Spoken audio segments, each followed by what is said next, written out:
Hotel. I'm talking about some big nice stuff. Couldn't even give them away. And here we are out. It ain't got no money. It had to trust God to pay our bills.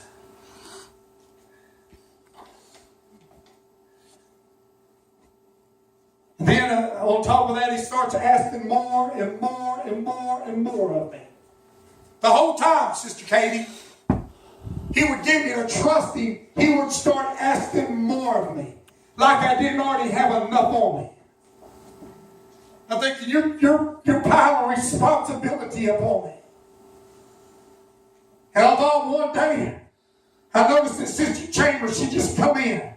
And she quit pulling against me, but she started just coming with me. And I thought she started making one in the ministry. And folks, it makes a difference, and it'll make a difference in a church. Oh, when they all come together and they all pull together in one mind, in one accord, and say, you know, God's way is better than our way. Amen. What if we trust God? So true. And I thought she started playing at the nursing home for me. Y'all think she's quiet now? She was really quiet back then. She just...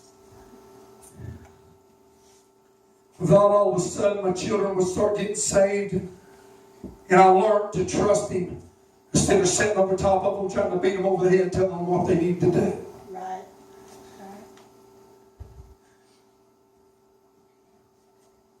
What if, Brother Jim, we keep holding on? I tell you what's going to happen if you keep holding on. The ones you've been praying for is going to come in.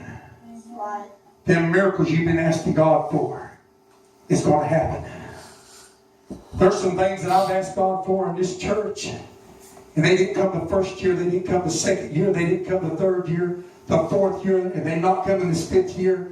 But I'll tell you what, I will see the salvation of God come up under this building. You hear me? I will see them ones that I've asked God for. I will. I'm telling you, Sister Tasha, this morning, there's been people that I have fasted up and I have prayed for, and some of them went out into the wild, and some of them has come up under destruction. Oh, but I've not quit to praying. I've not given up on God. Oh, because I know if I will stand still, oh, I will see the salvation of the Lord. And what if this morning you want to get your mind made up, regardless what people say about me or what people are doing, what this world does, I'm going to trust God because I believe in God. Amen. Amen. Hallelujah. What if this morning? Thank you, Jesus. What if this morning you applied yourself like you apply your things outside the church? Pastor, don't talk about the things we do outside the church. Some things will send you straight to hell. You listen to me. Amen. I'm not going to take it back neither. No. I'm going to take it back. Some of us, we don't correct our ways. We ain't going to make it. And drag your family right down with you. Amen. Come on. And I will stand with you in judgment. And He'll say, He told you. Right. Come on. Amen. Anything you put before God is a sin. Yes, it is. I said anything you put before God is a sin. Amen. Come on. If you've not been praying and reading your Bible, don't you sit down on Facebook. That's right. Amen. If you ain't been praying and seeking God, don't you sit down at the TV. Come on. So right. Come on, if you've not been praying and seeking God, don't you go do the things that you would normally do. You better put God first. You listen to me. If you've ever heard a man of God tell you anything, you better keep God first in your life. Amen. Thank you, Jesus. A praying man, a praying woman, God will answer their prayers. Right. Listen to me. He's not a liar. And His hand ain't too short concerning the things that we ask Him. I thought yesterday morning, I got into my closet, and I'm only going to tell you one thing that God did for me.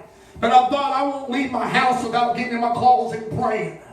But I thought I got earnest in my prayer yesterday, and I'm not one to just blurt things out to God. I believe that when He says He knows the desires of your heart, and God knows the desires of my heart, I get down and I earnestly pray.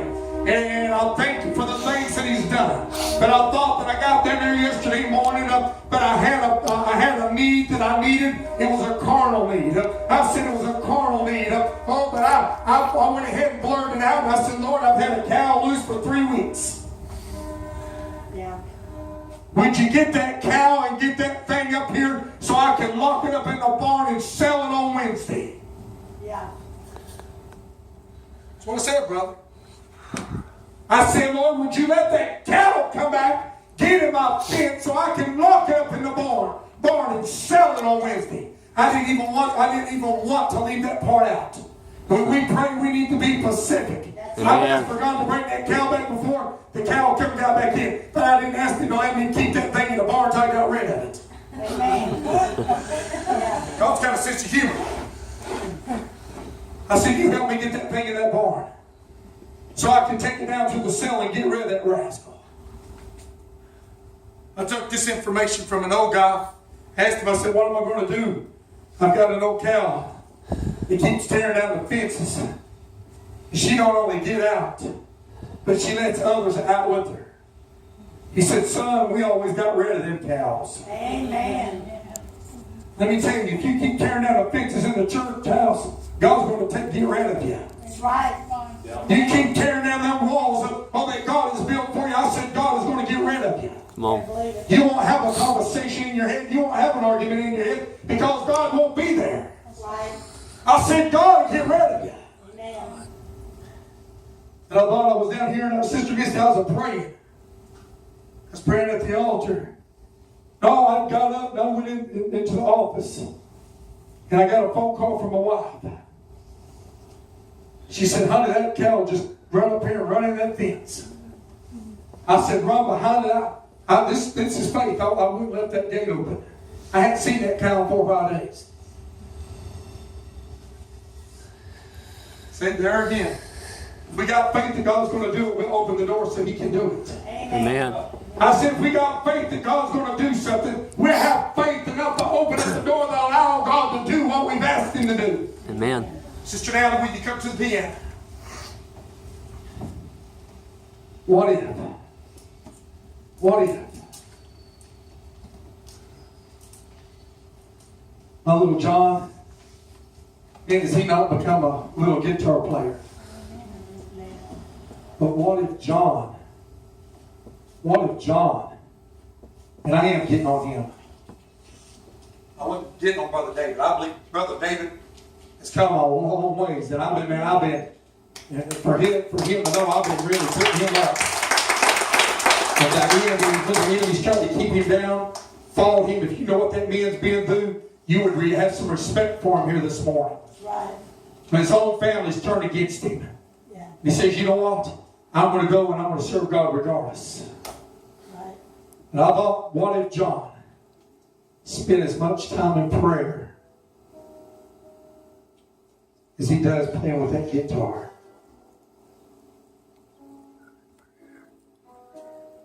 I believe he'd still be a good guitar player.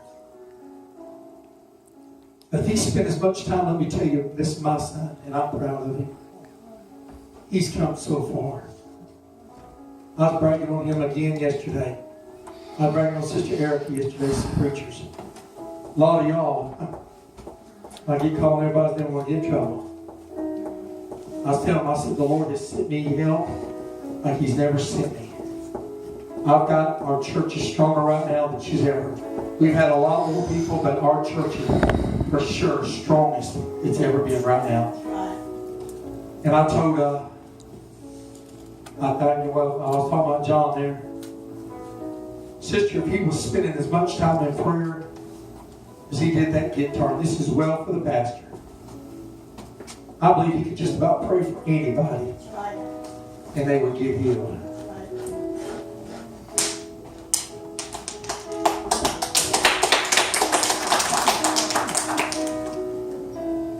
We're all guilty, every one of us. You say that preacher was pulling me out this morning, I'm pulling out everybody. What if we put as much emphasis on serving God as we do everything else? Amen. About here lately, I'm quick to get into fathoms, I got the boat, I got to spend a little too much time with that, I had to pull out of there. The devil would tear stuff up just so I would spend more time. So I let her sit for a while. Come on, you don't think the devil don't work like that? He works like that. But I thought Brother Derek 2 weeks ago took me fishing.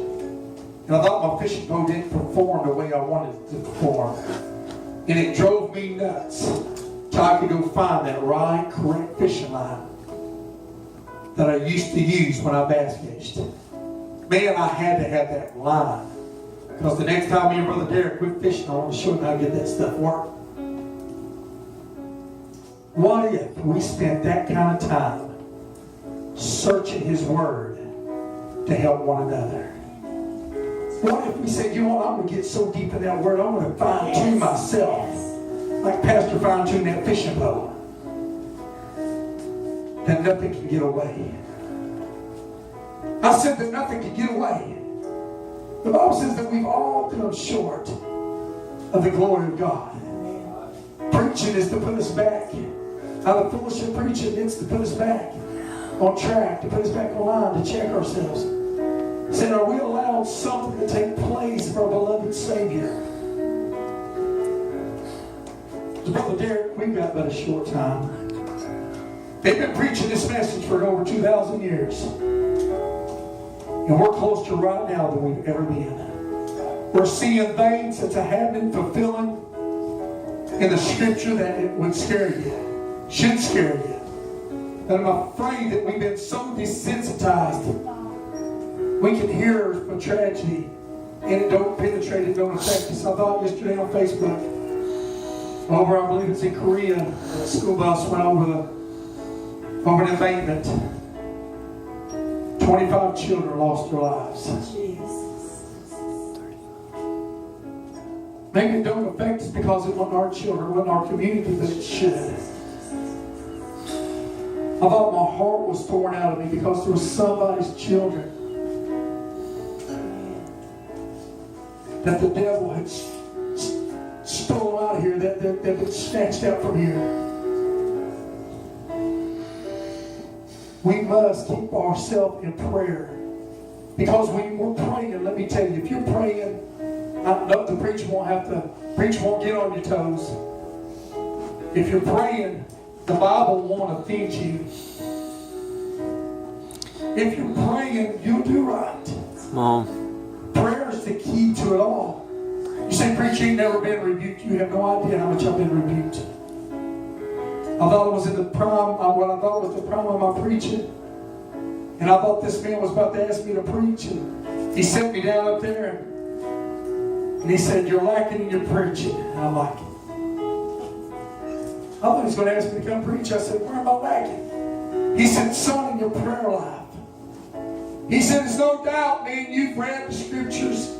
You're familiar with the Bible. He said, but if you prayed as much as you read, he said, your ministry would be more effective. You wouldn't be fighting with it so much. How many of you found yourself just fighting with the Lord? You don't have to raise your hand.